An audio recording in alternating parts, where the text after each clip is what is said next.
Assalamualaikum warahmatullahi wabarakatuh. Selamat pagi anak-anakku kelas 2 yang solih-solihah. Apa kabarnya hari ini? Tentunya sehat dan selalu semangat. Sebelum pembelajaran kita mulai, mari kita awali pembelajaran pagi hari ini dengan membaca doa bersama. Bismillahirrahmanirrahim.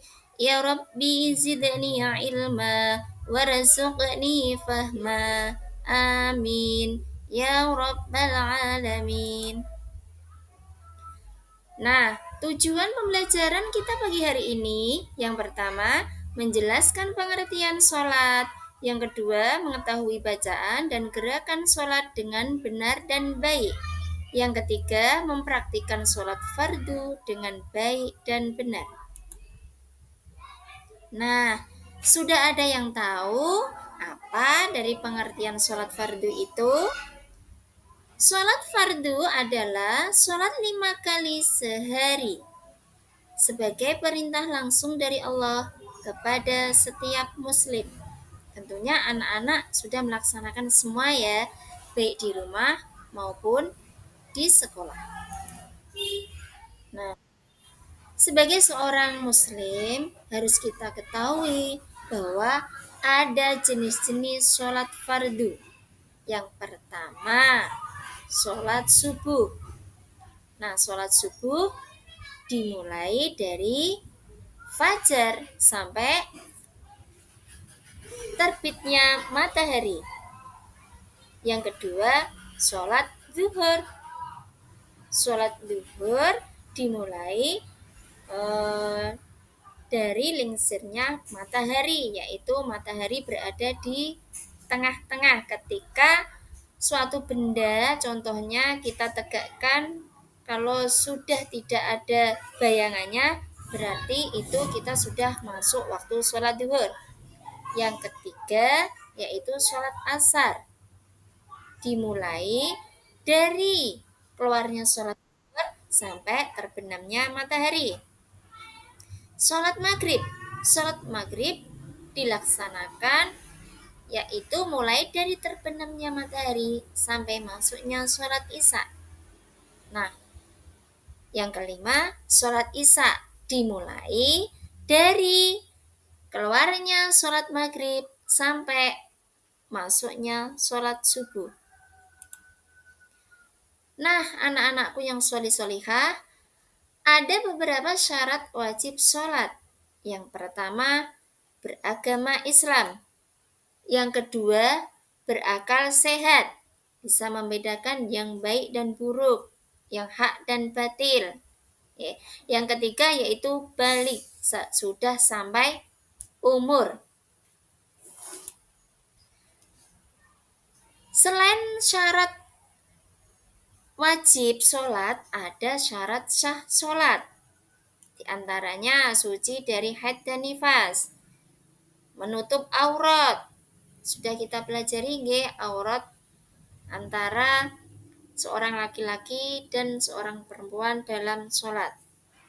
Yang ketiga, masuk waktu sholat. Yang keempat, menghadap kiblat. Nah, anak-anakku, perlu kita ketahui bahwa di dalam sholat ada beberapa yang harus kita laksanakan, yaitu rukun sholat. Yang pertama, niat. Yang kedua, takbiratul ihram. Sudah tahu semua nggih bacaan takbiratul ihram? Yang ketiga, berdiri bagi yang mampu. Yang keempat, membaca Al-Fatihah atau surah Al-Fatihah. Yang kelima, rukuk dengan tumak ninah. Yang keenam, iktidal dengan tumak ninah. Yang ketujuh, sujud dengan tumak ninah. Yang kedelapan, duduk di antara dua sujud dengan tumak ninah. Yang kesembilan, tasyahud awal dengan tumak ninah. Yang kesepuluh, tasyahud akhir dengan tumak ninah. Yang ke-11 membaca sholawat Nabi. Yang kedua belas salam, dan yang terakhir adalah tertib atau urut. Nah, niat. Apa yang dimaksud niat? Niat itu di dalam hati untuk melaksanakan sholat yang dituju. Contohnya, kita mau melaksanakan sholat subuh atau duhur, hati kita harus benar-benar niat sholat tersebut. Kalau nawaitu usolli fardhos subahi itu namanya talafuzun niyah, tapi niat itu ada di dalam hati kita masing-masing. Yang kedua, niat dilakukan bersamaan dengan takbir. Nah, kita perhatikan anak-anak, bagaimana gerakan kita ketika melafalkan takbiratul ikhram. Mengangkat kedua tangan sambil mengucapkan lafaz Allahu Akbar. Ini menandakan dimulainya sholat.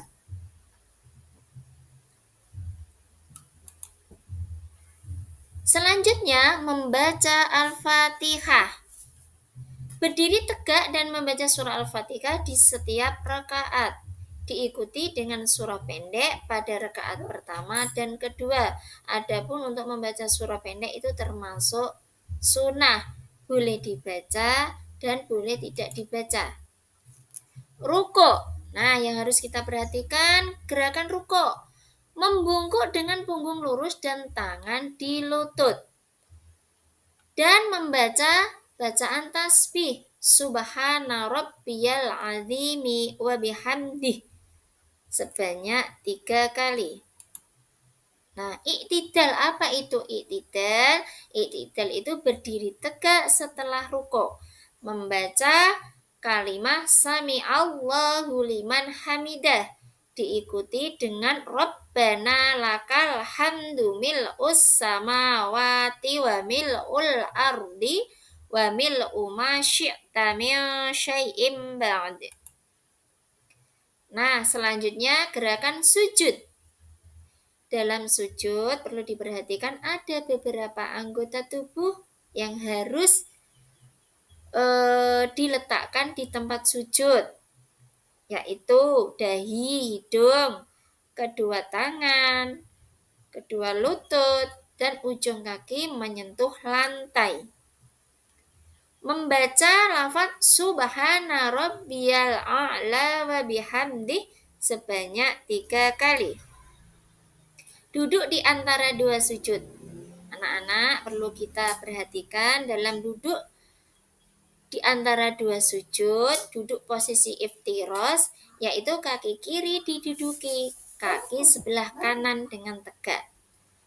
Dengan membaca Rabbi ghfirli warhamni wajburni warfa'ni warzuqni wahdini wa'afini wa'fu anni.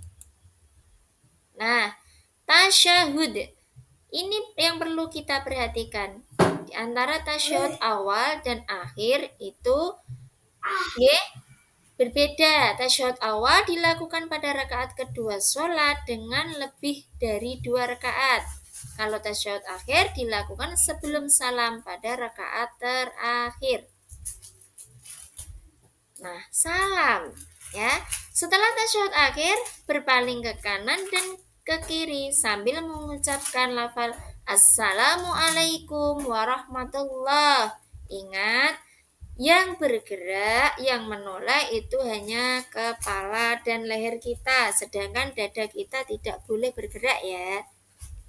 Nah, ini menandakan sholat sudah selesai. Yang terakhir yaitu tertib. Terima kasih. Wassalamualaikum warahmatullahi wabarakatuh.